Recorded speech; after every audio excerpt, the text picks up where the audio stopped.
The collection of scumbags known as Creation Ministries International recently put out a pamphlet called Question Evolution, containing 15 questions that supposedly attack the basis of evolutionary theory, and that's been brazenly peddled by the group of tosspots known as ppsimmons. Lapkind77 has organized a collaborative response from a collection of excellent YouTubers, and this is my contribution. Please check out the video description for links to all the other users and their responses, and consider subscribing to them. I'm responding to question 5, and this particular piece of crap goes like this. How did new biochemical pathways which involve multiple enzymes working together in sequence originate? Every pathway in nanomachine requires multiple protein enzyme components to work. How did lucky accidents create even one of these components, let alone 10 or 20 or 30 plus at the same time, often in a necessary programmed sequence? Evolutionary biochemist Franklin Harold wrote, "We must concede there are presently no detailed Darwinian accounts of the evolution of any biochemical or cellular system, only a variety of wishful speculations." It really is difficult to express the number of levels on which this question fails.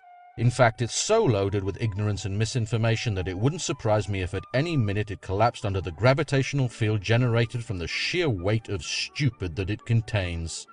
Of course, none of this comes as a shock, since the question originates in part from the despicable YouTubers known as ppsimmons, who I've demonstrated time and time again in previous videos are nothing but dishonest, dishonorable purveyors of vile and disgusting lies. The fact that these con artists are now teamed up with the equally reptilian group known as Creation Ministries International to produce this pamphlet of extra glossy toilet paper perhaps explains its unusually intense concentration of crap. With that said, I'll now explain why this question fails in every way imaginable, and why you'd be better off not reading the rest of this document and instead putting it to much more productive use. Firstly, the question itself commits the logical fallacies of the arguments from ignorance and personal disbelief. This again is no surprise, since this faulty reasoning is a favorite approach of most creationists. The fact that the questioner is unaware of how such biological pathways may have evolved says absolutely nothing about whether they did or not. It only speaks to their colossal ignorance on the subject and/or their willingness to blatantly lie about it. In fact, just the most cursory of searches in the scientific literature reveals dozens of peer-reviewed publications in exactly this field. So while creationists might consider this to be a deep and intractable mystery, it seems that the professionals who've dedicated their lives to training and working in these areas do not. Of course, in response, the creationist will predictably find an intricate biochemical pathway whose evolutionary heritage has not been fully mapped out in detail, and claim that it's impossible to believe that the said pathway arose via evolution. The creatard's incredulity at this possibility once again has no bearing on the truth content of the claim, but again this is a typical creationist tactic. Instead of attempting to generate evidence to demonstrate that such pathways cannot evolve, creationists merely assert that they cannot and expect to be taken seriously. Secondly, the implication that such metabolic pathways arose solely by lucky accidents clearly demonstrates either an Olympian level of dishonesty from the creationist, or that when it comes to evolutionary biology, he can't distinguish his gluteus maximus from his articulatio cubitae. Since we're at least dealing in part with ppsimmons here, both possibilities may equally apply, but there's little doubt that this statement is indeed seasoned with a generous sprinkling of deceit. In reality, no scientist claims that evolution is a random process, because the random element of mutation is shaped by the distinctly non-random process of natural selection, something which professional liars like these are determined to ignore. I've personally pointed this out to PP a number of times in my rebuttals to the seemingly endless torrent of verbal sewage emanating from their YouTube channel, and yet they seem to be intent on ignoring this critical linchpin of evolutionary theory and instead propagating their grotesque mischaracterization of it. Thirdly, it's perhaps understandable why the idiot asking this question can't understand how multi-step pathways arose at the same time, because creationists are the only ones who believe that complex biological systems can pop into existence ex nihilo, fully intact and functional.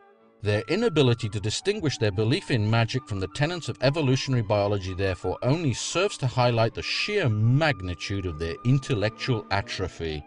Of course, such systems didn't appear fully formed, but evolved gradually by discrete steps that built on pre-existing metabolic functions to provide competitive advantages to their organisms. We've observed the appearance of such discrete functions in the present day, both in the laboratory by the development of the ability to utilize citric acid as an energy source in bacteria grown under the appropriate selective pressures, and in the wild by the appearance of novel enzymes capable of allowing bacteria to utilize nylon oligomers as carbon sources.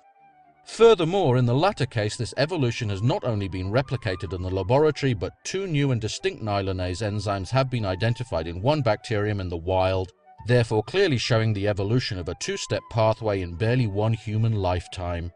With such demonstrable and empirical evidence in hand, how big a leap is it really to imagine the evolution of more complex pathways over periods measured in billions of years? Fourthly, this argument also hints that evolution of sequential pathways is impossible because such systems are irreducibly complex. This argument completely ignores the fact that irreducible complexity is a description of the current state of a given biological system and not its evolutionary heritage. For example, consider a cell that requires two compounds, A and B, from its environment to survive.